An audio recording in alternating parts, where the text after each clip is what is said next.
Corona virus के बाद दुनिया में दहशत बन रहा मंकी पॉक्स वायरस अब तक दुनिया के कई देशों को अपनी चपेट में ले चुका है।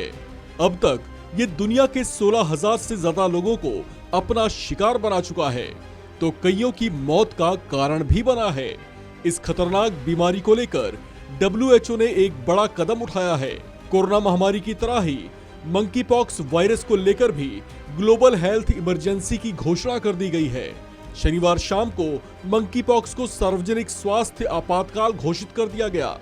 WHO की इस घोषणा के साथ ही दुनिया में इसे लेकर हलचल बेहद तेज हो गई, क्योंकि WHO की तरफ से इस तरह के फैसले ऐसी चरम स्थितियों में लिए जाते हैं जब कोई दूसरा विकल्प नहीं बचता। WHO ने इसे बेहद गंभीर माना है। पिछले कुछ दिनों से इस पर लगातार बचाव आदि की हिदायतें और दिशा निर्देश दिए जा रहे थे, लेकिन इस पर हालात नियंत्रण में आते नहीं दिखे। कुछ देशों में ये बीमारी कुछ खास स्थितियों में जानलेवा भी साबित हुई है। इसके संक्रमण की मार झेलने वाले वो देश भी हैं जिन्हें पिछड़ा देश कहा जाता है। साथ ही ये अमेरिका जैसे विकसित देश में भी तेजी से फैलता दिख रहा है। इस पर वर्ल्ड हेल्थ ऑर्गेनाइजेशन की चिंताएं बढ़ी हुई हैं। इस बीच इस वायरस के खतरे को लेकर WHO प्रमुख टेड्रोस अधनोम ने कहा कि वैश्विक मंकी पॉक्स का प्रकोप अंतर्राष्ट्रीय चिंता का एक सार्वजनिक स्वास्थ्य आपातकाल का प्रतिनिधित्व करता है। इसे लेकर WHO के महानिदेशक टेड्रोस अधनोम ने कहा कि तेजी से फैल रहा मंकी पॉक्स का प्रकोप वैश्विक स्वास्थ्य आपातकाल को दर्शाता है। वैश्विक स्वास्थ्य आपातकाल विश्व स्वास्थ्य संगठन का उच्चतम स्तर का अलर्ट है। टेड्रोस ने कहा कि मंकी पॉक्स को लेकर अब अंतर्राष्ट्रीय प्रतिक्रिया की जरूरत है।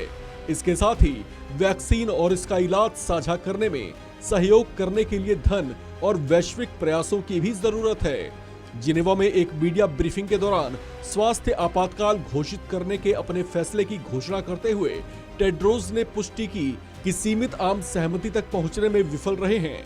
इस साल अब तक 60 से अधिक देशों में मंकी पॉक्स के 16,000 से अधिक मामले सामने आ चुके हैं और अफ्रीका में इस बीमारी की चपेट में आए 5 लोगों की मौत भी हो चुकी है। WHO ने इस पर एक हफ्ते के अंदर ही दूसरी बैठक बुलाई थी। इस बैठक में मंकी पॉक्स को ग्लोबल हेल्थ इमरजेंसी घोषित करने या ना करने को लेकर चर्चा हुई थी। इस पर अफ्रीकी अधिकारियों ने बताया कि वे पहले से ही इसे हेल्थ इमरजेंसी मानकर काम कर रहे हैं। हालांकि इस पर कुछ यूरोपीय और अमेरिकी विशेषज्ञों का कहना था कि इसे ग्लोबल हेल्थ इमरजेंसी घोषित करना अभी थोड़ी जल्दबाजी होगी, लेकिन सारी स्थितियों को देखते हुए WHO ने इस बीमारी के फैलाव और इसकी गंभीरता को परखते हुए इस पर ग्लोबल हेल्थ इमरजेंसी की घोषणा कर दी। आपको बता दें कि बहुत कम अवधि में ही मंकी पॉक्स वायरस ने दुनिया के कई देशों को चपेट में ले लिया है। अब तक दुनिया भर में मंकी पॉक्स के 16,000 से भी ज्यादा मामले सामने आ चुके हैं। पिछले दिनों भारत में भी इस वायरस की पुष्टि हुई थी। भारत में मंकी पॉक्स का पहला मामला केरल में सामने आया था।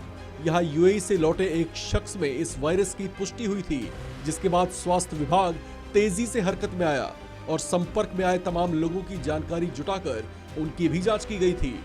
इस खबर में फिलहाल इतना ही। बाकी अपडेट्स के लिए बने रहिए वन इंडिया हिंदी के साथ।